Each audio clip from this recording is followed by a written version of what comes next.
Hey guys, thank you for joining us again at Car System Installation. Today I'm going to show you a backup camera on a BMW 3 Series 2015. This vehicle we have used our OEM style handle, so that is a camera that replaces the original handle. That way it looks nice and clean in the center. This camera is very high resolution, and now we're going to go to the front and show you where you can see the picture. So now we're going to show you the picture. So we have connected the system to allow us to see it on the factory screen.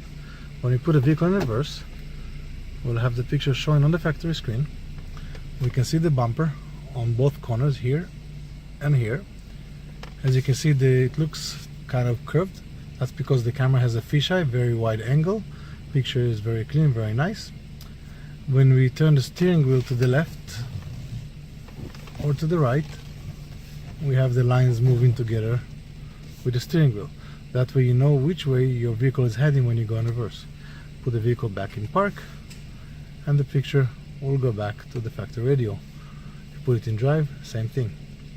Backup camera for Audi, BMW and other vehicles can be found at Car System Installation. Subscribe to our channel on the left corner and we'll see you next time. Have a great day.